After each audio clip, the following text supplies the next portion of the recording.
शोषित, वंचित, पीड़ितों और सभी को उनके समान अधिकार दिलाने के लिए भारत के संविधान निर्माता बाबा साहेब डॉक्टर बी.आर. अम्बेडकर के चरणों में कोटि कोटि नमन करते हुए, समस्त पूज्य भिक्षु संघ को नमन करते हुए, और आज इस भारत के अंदर समानता की लड़ाई लड़ने के लिए जो ये मंच लगाया गया है, अपने भाई फतेह बहादुर जी को बहुत बहुत नमन करते हुए कि उन्होंने माता सावित्रीबाई फुले के विचारों को आगे बढ़ाने के लिए जो अपने कांधे पर ये जिम्मेदारी ली है, तो मैं उनके चरणों में नमन करते हुए मंचासीन सभी को जो उम्र में मुझसे बड़े हैं उन्हें नमन करते हुए, और अगर छोटे और हम उम्र है तो उन्हें बहुत बहुत साधुवाद देते हुए सभी को राखी रावण का नमो बुद्धाय। जय भीम। जय भीम का जवाब जय भीम के साथ जरा जोर से दे दो, एक बार बोलो जय भीम, जय भीम। बहुत बहुत धन्यवाद। क्योंकि यहाँ टाइम इतना नहीं है और मैं अपनी बात शॉर्ट में ही रखूंगी। मैं गाजियाबाद से चलकर आप लोगों के बीच आई, पहले कर्सन के अंदर आई थी।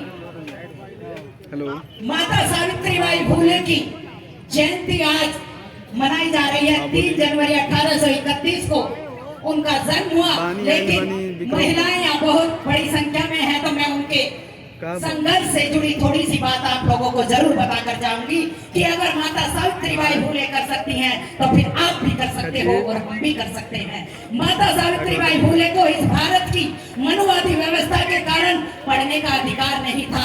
ज्योतिबा फुले जी, बहुत सारे लोग ये कहते हैं जी हिंदू धर्म में कोई कमी नहीं है, लेकिन मैं किसी धर्म की विवेचना न करके जो मेरे पूर्वजों पर बीता, जो मेरी महिलाओं पर बीता, जो मेरे शोषित वंचित समाज पर बीता, मैं उस बात को जरूर लेकर चलती हूँ। और वहीं से शुरुआत करती हूँ मैं, जब महामना ज्योतिबा फुले जी अपने एक साथी ब्राह्मण की बारात में जाते हैं तो वहां पर उनका अपमान किया जाता है, उन्हें बारात से वापस कर दिया जाता है और उन्हें कहा जाता है कि हमारे यहाँ ये शूद्र लोग बारात में नहीं आया करते, हम इन्हें सम्मान नहीं देते। वो बारात से वापस लौट कर आते हैं, उनकी आंखों में आंसू होते हैं। माता सावित्रीबाई फुले जब वो घर पर आते हैं तो बहुत दुखी नजर आती हैं। उनकी आंखों में आंसू देखकर महामना ज्योतिबा फुले जी कहते हैं कि सावित्री, आज उन लोगों ने मेरा अपमान किया है, मैं उन लोगों को नहीं छोड़ूंगा। तब माता सावित्रीबाई फुले जो ज्ञान की बहुत बड़ी ऊंची प्रतीक हैं, उन्होंने अपनी समझदारी से काम लिया। और मेरी माताओं बहनों, आपको भी अपने बच्चों को, अपने पति को, अपने भाइयों को वही सीख देनी है जो माता सावित्रीबाई फुले ने दी। उन्होंने कहा कि आप एक को मारोगे, 2 को मारोगे, उससे क्या होगा? धन्यवाद। आप 1 को नहीं, 2 को नहीं, 3 को नहीं, 4 को नहीं, मेरी बात मानिए और उस पेड़ के फल को नहीं, उस पेड़ की जड़ को काट डालिए जिस पर ये मनुवाद बचता है। यानी कि हिंदू धर्म में जो कुरीतियां हैं उनको उखाड़ डालो, उनके विरोध में काम करो। और तब महामना ज्योतिबा फुले जी महिलाओं के लिए और हमारे पुरुषों बच्चों के लिए स्कूल का दरवाजा ताकते हैं। घर से निकाल दिया जाता है, पिताजी कहते हैं कि या तो बच्चों को शिक्षा दो वरना मेरे घर से निकल जाओ, क्योंकि मनुवादियों का दबाव उन पर पड़ा। बात नहीं मानी पिताजी की, घर का त्याग कर दिया। शरण किसी हिंदू ने नहीं दी, हिंदू ने नहीं दी शरण। मैं मंच से ठोक कर कहती हूँ कि जो लोग ये कहते हैं कि आप हिंदू धर्म का नाम लेते हो, माता सावित्रीबाई फुले और महामना ज्योतिबा फुले को किसी ने भी अपने घर में शरण नहीं दी, बहिष्कार कर दिया गया उनका। तब मैं सैल्यूट मारती हूँ फातिमा शेख जी को, उन्होंने अपने घर में महामना ज्योतिबा फुले और सावित्रीबाई फुले को जगह दी और उन्होंने स्कूल जो खोला उसमें मर्द घर घर जाकर वो बुलाती थी और नौकन्याएं पहली बार आई। लेकिन रिजल्ट देखिए, वो काम करती गई, कीचड़ फेंके गए, साड़ियां सनती चली गई, साड़ियां फटती चली गई, लेकिन माता सावित्रीबाई फुले के कदम नहीं रुके, महामना ज्योतिबा फुले जी के कदम नहीं रुके। और आज उन्हों का ही ये मेहनत का फल है कि उन्होंने एक झोपड़ी से एक पेड़ के नीचे शुरुआत करके 18 स्कूल और कॉलेज इस भारत की पावन भूमि पर खोले, महिलाओं को अधिकार दे डाला, महिलाओं को आगे बढ़ा दिया। तो मैं सैल्यूट मारती हूँ ऐसे माता सावित्रीबाई फुले को। आप भी अपने बच्चों को लिए, बाबा साहेब ने एक बात कही कि अपने अधिकारों के लिए तुम्हें लड़ना पड़ेगा और लड़ने के लिए तुम्हें पढ़ना पड़ेगा, क्योंकि पढ़ने से ही ज्ञान आएगा। ज्ञान के बिना अगर तुम लड़ने के लिए जाओगे तो तुम्हें परास्त कर दिया जाएगा। हे मेरे बहुजन समाज के लोगों, हे मेरे बहुजन समाज की महिलाओं, जाग उठो और जो काम फतेह बहादुर जी ने और बिहार के अंदर मैं सैल्यूट मारती हूँ यहाँ के शिक्षा मंत्री चंद्रशेखर जी को, जिन्होंने इस संविधान का मान रखते हुए कह दिया कि मैं तुलसीदास के रामायण को नहीं मानता, जिसमें लिखा ये सत्तारण के अधिकारी। अरे हम मानते हैं तो भारत के संविधान को मानते हैं, जिसमें नर नारी एक समान है। अगर पुरुष कोई काम कर सकता है तो वही काम महिला भी कर सकती है। तो तुम्हें संविधान चाहिए या ये मनुस्मृति चाहिए? बोलो क्या चाहिए? संविधान। कितने लोग संविधान की बात करेंगे? हाथ ऊपर करो। अरे वाह, जो कोई संविधान की बात करेगा वही देश पर राज करेगा। अरे प्यार की धरती से आगाज कर दो, क्योंकि यहीं से सम्राट अशोक का यह आगाज है। उन्होंने यहीं से शुरुआत की, इस प्यार की पावन भूमि से इस भारत को अखंड भारत बनाया। और उनसे ज्यादा सम्राट बेहतर आज तक कोई साबित नहीं हुआ। वह क्या? वो बुद्ध की शरण में गए, तो जब बुद्ध की शरण में सम्राट अशोक गए तो हम भी बुद्ध की शरण में जाएंगे। इस भारत में प्रथम नारी महिला शक्ति पाखंडवाद को नकारते हुए उन्होंने बुद्ध के मार्ग को चुना, तो ये महिलाएं बुद्ध की शरण में जाएंगी और संविधान की बात करेंगी। यहाँ बाबा साहेब ने जो महिलाएं पैर की जूती समझी जाती थी, उन महिलाओं को सर का ताज बाबा साहेब ने बना दिया। इस देश के अंदर उन्होंने सारे अधिकार महिलाओं को दे डाले। तो हम ऐसे धर्म में नहीं रहना चाहते जहाँ महिलाओं को पैर की जूती दासी बनाया जाता है, जुए में हारा जाता है, मेलों में बेचा जाता है। हम ऐसे धर्म का बहिष्कार करते हैं, हम ऐसे धर्म का आगाज रहना चाहोगी क्या ऐसे धर्म में? बोलो, तुम्हें दासी बनना स्वीकार है? तुम्हें अनपढ़ रहना स्वीकार है? तुम्हें मेलों में बिकना स्वीकार है? नहीं है तो अपने बच्चों को और खुद तुम्हें doctor, engineer, IAS, PCS, MLA, मंत्री, संतरी बनना स्वीकार है? हाथ ऊपर करो। स्वीकार है? स्वीकार है तो आ जाओ बुद्ध की शरण में, कर दो त्याग ऐसे धर्म का जो तुम्हारा सदियों से शोषण करता आ रहा है। और आज यहाँ से शपथ लेकर जाओ। इस प्रोग्राम को मनोरंजन की दृष्टि से मत देखना, क्योंकि महामना ज्योतिबा फूले जी ने अपना पूरा जीवन समर्पित करके, माता सावित्रीबाई फूले ने अपना पूरा जीवन समर्पित करके, बाबा साहेब ने अपना तमाम जीवन लगा करके, भगवान बुद्ध ने अपना राजपाट तुम्हारे लिए छोड़ करके, साहब काशीराम जी ने अपने बड़े पद को ठोकर मारकर तुम्हारे लिए, और जितने भी यहाँ नायक नायिकाएं हुए हैं उन सभी ने तुम्हारे उत्थान के लिए अपने जीवन का बलिदान कर दिया, अपने ऐसो आराम का बलिदान कर दिया। लेकिन हमारी झोली में वो सुख भर गए, तो इस सुख को तुम्हें छीनने नहीं देना है। बोलो, संविधान की रक्षा करोगे या नहीं करेंगे?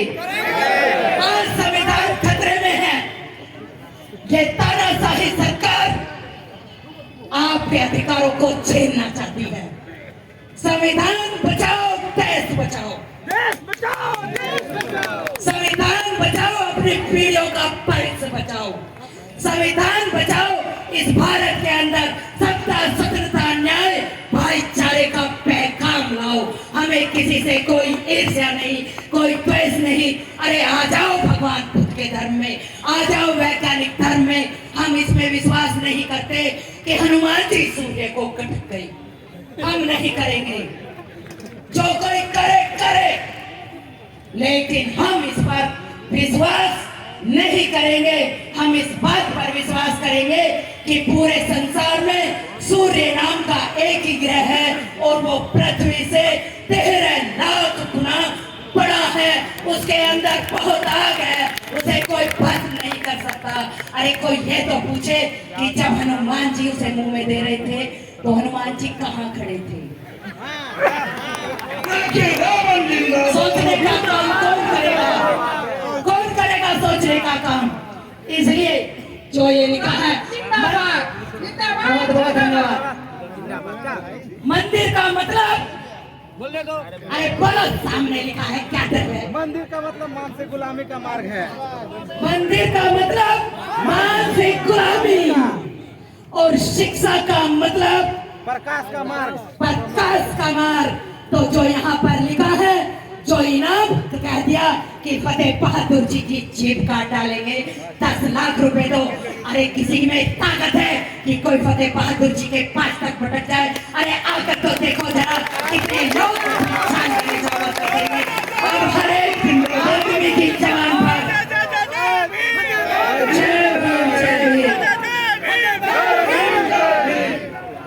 हर एक आदमी की जबान पर, एक महिला की जबान पर यही पैगाम होना चाहिए।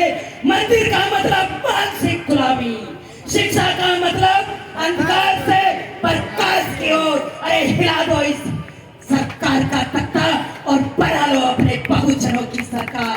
क्योंकि बाबा साहेब ने भी कहा था कि अगर योग्य व्यक्ति सरकार में नहीं जाएंगे, राजनीति में नहीं जाएंगे, तो अयोग्य व्यक्ति तुम पर राज करेंगे। अरे मत करने दो अयोग्य व्यक्तियों को अपने ऊपर राज, और ला दो ऐसे ऐसे लोगों को राजनीति में जो तुम्हारे लिए शिक्षा का द्वार खोल दे, जो तुम्हारे लिए अंधकार से प्रकाश की ओर का मार्ग ला दे।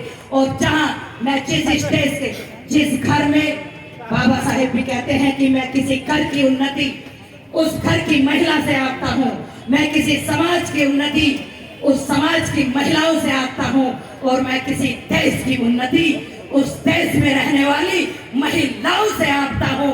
तो सच कर डालो, बाबा साहेब का ये संकल्प, उन्होंने अपने 4-4 बच्चों का बलिदान देकर हमें पुरुषों के बराबर लाकर खड़ा कर दिया है।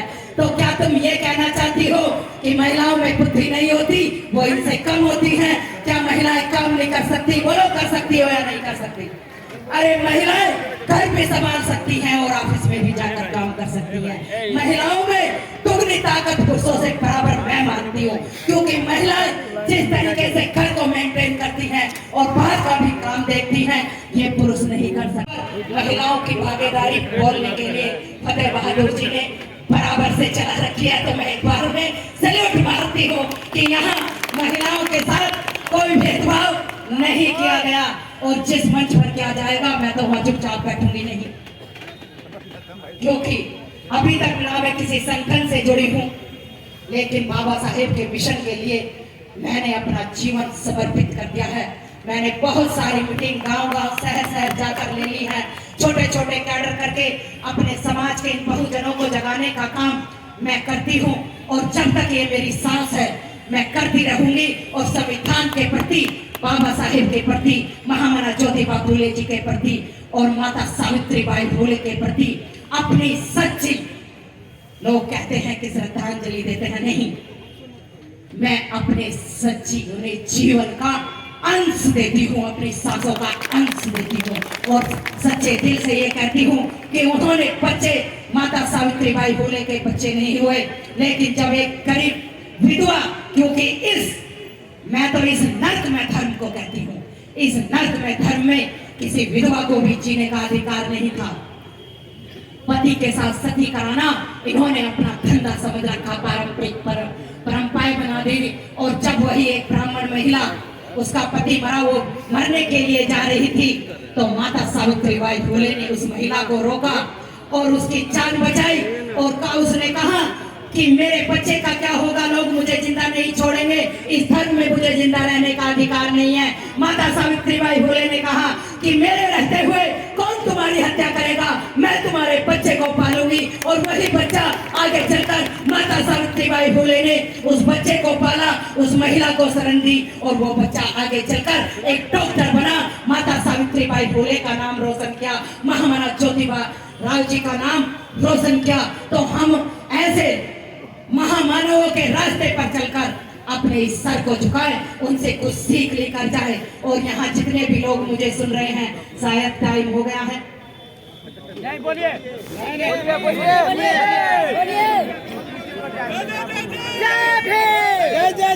आपके बीच में ज्यादा आप लोगों का टाइम नहीं लूंगी, क्योंकि मैं मंच की गरिमा का अपमान नहीं करना चाहती। लेकिन 2 मिनट जो लोग मुझे बुलाना चाहते हैं, तो वो बुला सकते हैं, आने जाने का खर्चा।